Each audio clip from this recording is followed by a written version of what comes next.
Hi friends, இந்த வீடியோவில் linear regression and logistic ரெக்ரெஷனுக்கு இடையில உள்ள டிஃபரன்ஸ் வந்து பார்ப்போம். ஸோ ரெக்ரெஷன் என்னன்னா எக்ஸாக்ட் வேல்யூ நம்ம ஃபைன் பண்ணுறது. அதை எப்படி ஃபைன் பண்ணுவோம்னா with respect to some known values வச்சு நம்ம அன்னோன் வேல்யூஸ் வந்து ஃபைன் பண்ணுவோம். எக்ஸாக்ட் வேல்யூ கண்டுபிடிக்கிறது தான் ரெக்ரெஷன். ஸோ இதில் ரெண்டு டைப் இருக்கு, linear regression, logistic regression. Linear ரெக்ரெஷன்ல என்ன பண்ணுவோம்னா, ஸோ நமக்கு கிராஃப் வந்து லீனியரா இருக்கும், ஸ்ட்ரைட் லைன்ஸ் இருக்கும். அண்ட் லாஜிஸ்டிக் ரெக்ரெஷன்ல சிக்மாய்டு கர்வ் இருக்கும். ஸோ லீனியர் ரெக்ரெஷன்ல இருக்கக்கூடிய ஒரு டிஸ்அட்வான்டேஜை ஓவர் கம் பண்ணி தான் நம்ம வந்து லாஜிஸ்டிக் ரெக்ரெஷனுக்கு போறோம். ஸோ லீனியர் ரெக்ரெஷன்ல வித் ரெஸ்பெக்ட் டு எக்ஸ் நமக்கு ஒய் வேல்யூஸ் ஃபைன் பண்றோம்னா அது நமக்கு லீனியரா போகும். அண்ட் இதுல வந்து நமக்கு வந்து நம்மளோட ஹைப்பர் பிளேன்ஸ் இப்போ வரைகிறோம்னா அது வந்து நமக்கு லீனியரா இருக்கும். ஸோ அது வந்து ரேஞ்ச் வந்து 0s and 1 குள்ள தான் இருக்கணும்லாம் கிடையாது. நம்ம அவுட்புட் வேல்யூ அது அதை லிமிட்டை தாண்டியும் போகலாம். ஸோ அதில் வந்து என்னன்னா y can have exceeded values 0 and 1 range. So 0s and 1 குள்ள தான் இருக்கணும்லாம் கிடையாது, அதை தாண்டி போகலாம்.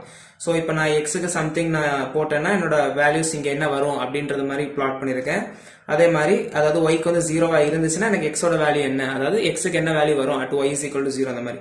ஸோ அன்னோன் வேல்யூஸை with respect to known value நம்ம ஃபைன் பண்ணலாம். ஸோ அதுக்கு வந்து கர்வ் வந்து லீனியர் லைன் வந்து நமக்கு கிடைக்கும். லீனியர்னா ஸ்ட்ரெயிட் லைன். ஸோ அதோட ஃபங்க்ஷன் வந்து என்னன்னா Y straight line equation Y is equal to mx plus B. எம்னா ஸ்லோப், பினா இன்டர்செப்ட். ஸோ அது வந்து எக்ஸ் வந்து நமக்கு எக்ஸ் வந்து இண்டிபெண்டன்ட் வேரியபிள், அது எந்த ஒரு வேரியபிளுமே டிபெண்ட் ஆகல. ஆனா ஒய் வந்து டிபெண்டன்ட் வேரியபிள். எதனால? ஒய் வந்து எக்ஸை டிபெண்ட் ஆயிருக்கனால அது வந்து டிபெண்டன்ட் வேரியபிள். ஸோ இது வந்து லீனியர் ரெக்ரெஷனா என்ன அப்படின்றத பார்த்தோம். ஸோ இப்போ லாஜிஸ்டிக் ரெக்ரெஷன் பார்த்தோம்னா லாஜிஸ்டிக் ரெக்ரெஷன்ல ஸோ இப்போ லீனியர் ரெக்ரெஷன் நம்ம பார்த்ததுல நமக்கு ஒரு டிஸ்அட்வான்டேஜ் இருக்கு. இன்கேஸ் நமக்கு அவுட்லேயர் வருது அப்படின்னா நமக்கு வந்து இது வந்து டிஸ்அட்வான்டேஜ் தான். ஸோ அவுட்லேயர்னா என்ன கண்டிஷன்ஸ்னா, சடனா இப்போ வேல்யூ வந்து சம்பந்தமே இல்லாம ஒரு டிஃபரெண்டான ஒரு வேல்யூ வருது. ஸோ இப்போ மில்க் ப்ரொடக்ஷன் அதோட காஸ்ட் இல்ல ஹவர்ஸ் ஆஃப் டைமிங் நம்ம படிக்கிறதுக்கு ஸ்பெண்ட் பண்றதுக்கு அதுக்கு இருக்கக்கூடிய அவுட்புட் மார்க் அது வந்து ரொம்ப டிஃபரெண்டா இருக்கு, அது வந்து அப்ளிகபிள் கிடையாது, ரொம்ப டிஃபரெண்டா இருக்கு. இப்ப ஏஜ் வந்து பார்த்தோம்னா ரொம்ப டிஃபரெண்டா இருக்கு. நார்மலா இப்ப 10, 20, 30 அப்படின்ற மாதிரி போயிட்டு இருக்கு. திடீர்னு 300 இயர்ஸ் 500 இயர்ஸ் அந்த மாதிரி. அதெல்லாம் என்னன்னா அவுட்லேயர் கண்டிஷன்ஸ். அந்த கண்டிஷன்ஸ் வந்து ஏஜ் எல்லாம் நமக்கு 300 அந்த மாதிரிலாம் பாசிபிலிட்டி ரொம்ப கிடையாது. ஓகேவா? அப்ப அந்த மாதிரி கண்டிஷன்ஸை நம்ம அவுட்லேயர்னு சொல்லுவோம். அந்த மாதிரி கண்டிஷன்ஸுக்கு நமக்கு பாக்குறோம்னா கிராஃப் நமக்கு காம்ப்ளிகேட்டடா இருக்கும். ஸோ நம்ம அந்த டைம்ல லீனியர் ரெக்ரெஷனை வந்து அப்ளிகபிள் பண்ண முடியாது.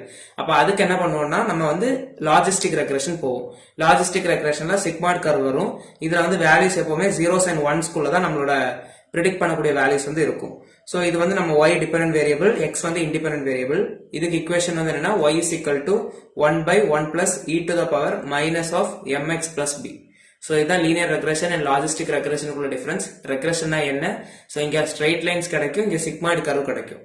இதுதான் லீனியர் ரெக்ரெஷனுக்கும் லாஜிஸ்டிக் ரெக்ரெஷனுக்கு இடையில உள்ள டிஃபரன்சஸ். So thank you.